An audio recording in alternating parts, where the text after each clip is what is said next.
try to stay connected and talk about, you know, the brotherhood of how it was, talk about the guys that we have lost and, you know, how much we miss them and how we wish we could get all of us together like this event and just celebrate something good and positive and not like everyone's been saying, come together to a funeral. Like it shouldn't take a funeral for us to get together.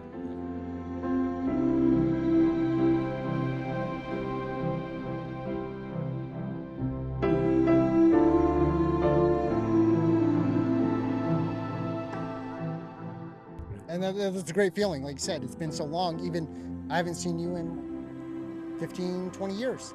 And we just embraced each other. Like it was yesterday. And I've never had that with any other human being in my life. Right. Not friends from home, nothing. This is just a special thing between us. Special bond for life. A little bit more emotional, you know, and again, most of these guys I haven't seen in 10, 15, 20 years. Yeah. I haven't seen this guy in about 10 years or so. So since the last reunion and 10 years before that. Yeah. So about twice in the past 20 years. And it's been nice catching up with a lot of these guys actually.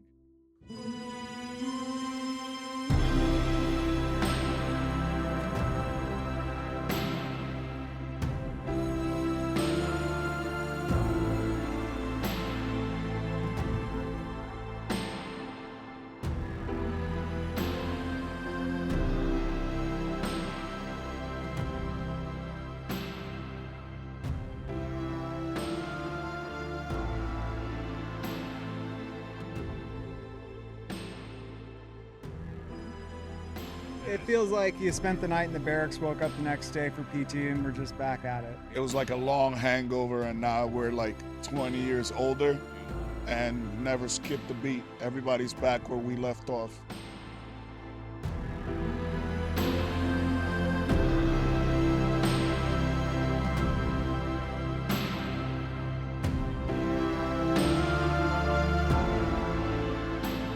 This is really important. I think it's important for people to share the positive things that's happening in their lives and focus on moving forward, and for us to not forget the past and where we came from. But as individuals, it's great to be a walking reminder of positivity and moving forward.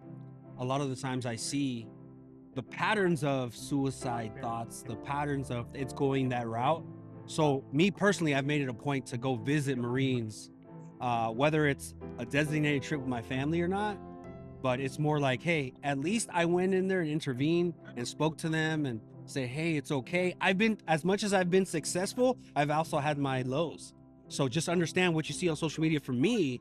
At the same time, it's like, I might seem successful to you, but I've also had to go through my trials and tribulations to get where I'm at.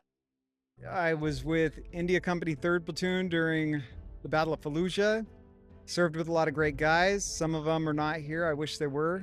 And some life-changing experiences out there.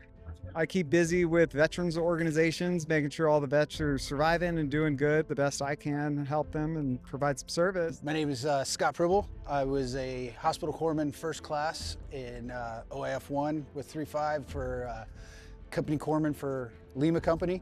And then in Fallujah, I was company corpsman for India Company. And then I ended up retiring from the Navy as a senior chief after 27 years. I remember one time, this one always sticks with me, and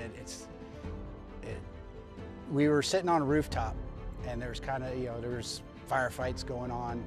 I think the company was pushing into an apartment building, something, and I was sitting up with the headquarters element of the company, and someone came over the radio and was asking, hey, what's all that shooting going on over there?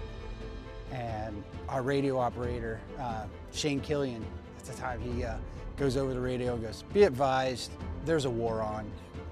And I just, he was just leaned back against his radio and just calm as could be, said that. And I was just like, yeah, that's time, yeah.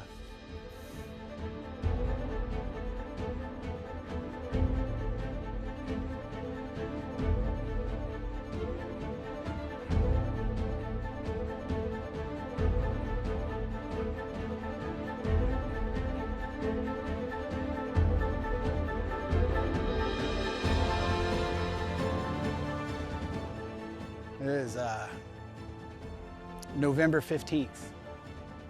We were clearing buildings like we were all the time. We just ran into a lot of contact that day. I ran, I think, 9 Kazovacs that day. And unfortunately, that was the day as well that same kid, Shane Killian, he was killed that day. And we found out later that his son was born that same day. And that's still a tough one.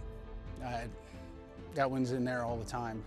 And I remember that night, Captain Shantosh said he had to go back to the battalion CP for a meeting. And he grabbed me and he took me, and he's like, "Doc, I want you to come with me." I was like, that's weird. He never takes me to these things, but okay. And he took me and he dropped me off at the BAS. And to where one of my best friends was working, HM1 Chris Pearson. He was there. And I guess I don't know if Tosh had talked to him ahead of time or what, but I was pretty broken that day. And he dropped me off at the BAS, and Chris brought me a cup of coffee. A freaking hot cup of coffee, you know, something I hadn't had in I don't know how long. And he brought it to me, and we sat and talked for I don't know how long, but he left me there at the aid station for a long time just to help me get my head right. And yeah, that was,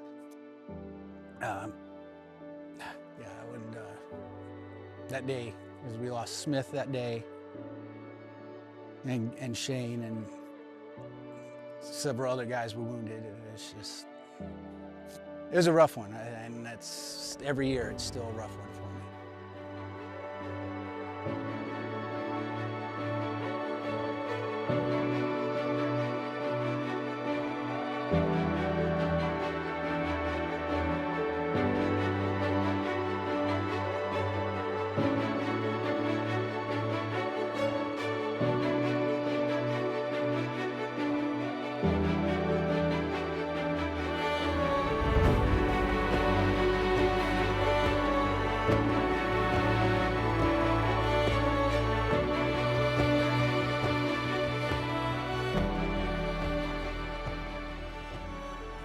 What role does camaraderie play and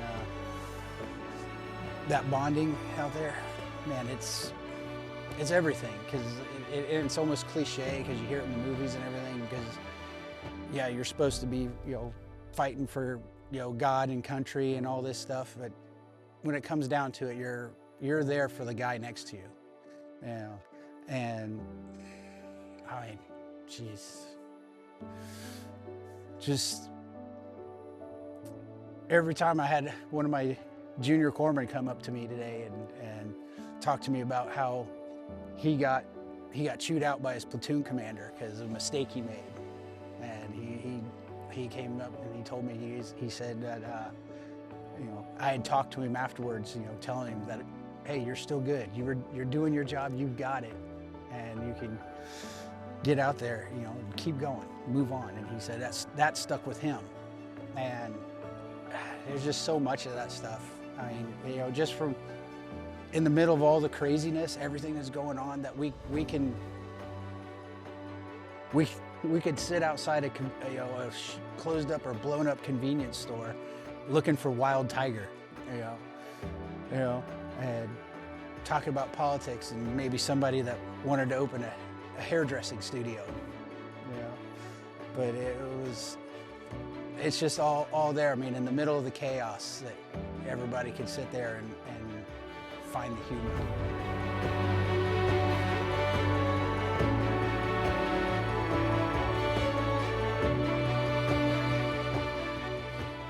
Just to know that every one of those men that walked on those streets, they were there and willing every day to put their life on the line for each other. And these guys, you know, having something like this and seeing everybody again, it just really shows that bond that was created. These men, they're everyday guys now, you know, and you don't know it. You don't know that these guys were there when you see them on the street, you meet them at a bar or wherever. but they're all something special. They all carry something special inside them, and you know, sharing this and being able to be there together is really important, and I'm thankful for it. Seeing these guys, you know, some of them I haven't seen since we were there, and it means a lot. I know who was there and what they all did. I saw it with my own eyes, and those guys did amazing things.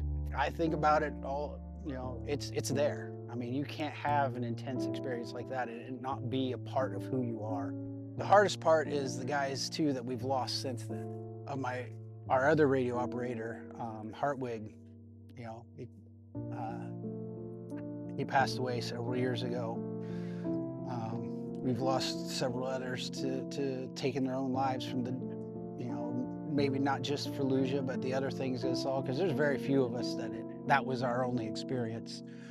I think those losses are even harder, because then, you know, especially when you hear about a guy that you hadn't talked to in a long time, and he, you know, he did that, and you're like, man, could I have reached out to him? Could I have done something about that? And what helps, I mean, I'm lucky. I got one of my best friends in the world, another guy from Fallujah. He lives a mile away from me. And that helps. And I think that's the most important thing for guys like us that have done these things, been these places, is being in touch, being able to have things like this and come together, you know. It's really important.